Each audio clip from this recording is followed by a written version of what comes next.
ఇవాళ మేము ఎక్కడికి వచ్చామంటే మన పంప్ సెట్ సామాన్ల కోసం విజయవాడ అయితే వెళ్ళాం కదా మామ. ఆ పంప్ సెట్ బిగించడానికి అయితే వచ్చేసాం మామ.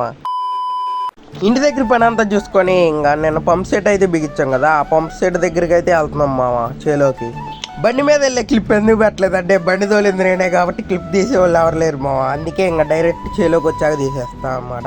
చూసారా చెరువు ఎంత బాగుందో. పోయినసారి ఈ కర్రలు చూసుకోకుండా నేను వీడియోకి వెళ్ళే స్టిల్ ఇచ్చుకుంటా కడుపులో అయితే కర్ర అయితే పొడుచుకుంది మామ. ఈసారి జాగ్రత్తగా దీని వైపు అయితే వస్తుంది అనమాట నడిసేకెళ్ళి.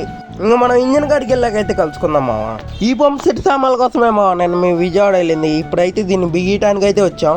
ఇంకా వచ్చిన పని ఫస్ట్ చూసుకోవాలి కాబట్టి రావడం ఏంటో పంప్ సెట్ అయితే బిగిచ్చేసాం అనమాట. ఇంకా స్టార్ట్ చేద్దాం అనుకుంటే వాళ్ళు అయితే పైపులు అయితే కడుతున్నారు. ఇంకా కట్టాకైతే స్టార్ట్ చేసి చూపిస్తాం మీకు. ఈ చెరువులో అయితే దిగి ఈత కొట్టాలనిపిస్తుంది మా నాకు, కాకపోతే ఈత రాదే, అదే కదా బాధ. బాగా వస్తుంది.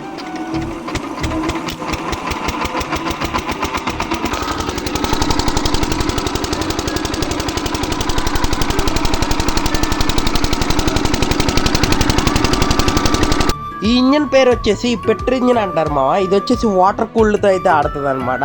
దీనికైతే పంప్ సెట్లో నుంచి వాటర్ అయితే వస్తాయి అనమాట. అలా వాటర్ బ్లాక్ చుట్టూ తిరిగి బయటకు అయితే వచ్చేస్తాయి. ఇది వాటర్ కూల్డ్ ఇంజిన్ అనమాట. ఎయిర్ కూల్డ్ వచ్చేసి దానికి ఫ్యాన్ అయితే ఉంటుంది. దానికి అదే తేడా. ఇదివైకి ఒక 10 ఏళ్ళ వెనకాల అయితే ఈ చెరువుల చుట్టూ అయితే ఇంజన్లు అయితే ఉండేవి అనమాట. ఆ ఇంజన్లు చుట్టానికి మా పెద్దనాన్న, మా బాబాయ్, మా నాన్న వాళ్ళు అయితే వచ్చేవాళ్ళు అనమాట. అప్పట్లో అయితే ఈ కరెంట్లు ఇవన్నీ లేవు కాబట్టి ఆ ఇంజన్ల కోసం అయితే తెగ తిరిగేవాళ్ళు అనమాట. ఇప్పుడు ఎక్కడికక్కడ కరెంట్ వచ్చేసింది కాబట్టి మోటార్లు అయితే ఉన్నాయన్నమాట. అందుకే ఇంజన్ల పని అయితే కొంచెం తగ్గిపోతుంది అనమాట. ఇక్కడ పని అయితే అయిపోయింది మా, ఇంక ఇంటికి అయితే వెళ్ళిపోదాం. ఈ వీడియో కిందే మా నెక్స్ట్ వీడియో కనుక మీరు మిస్ అవ్వకూడదు అనుకుంటే ఇప్పుడే నా ఛానల్కి సబ్స్క్రైబ్ ఫాలో అయితే చేసాను మా. నెక్స్ట్ వీడియోతో మళ్ళీ కలుసుకుందాం. Okay bye bye.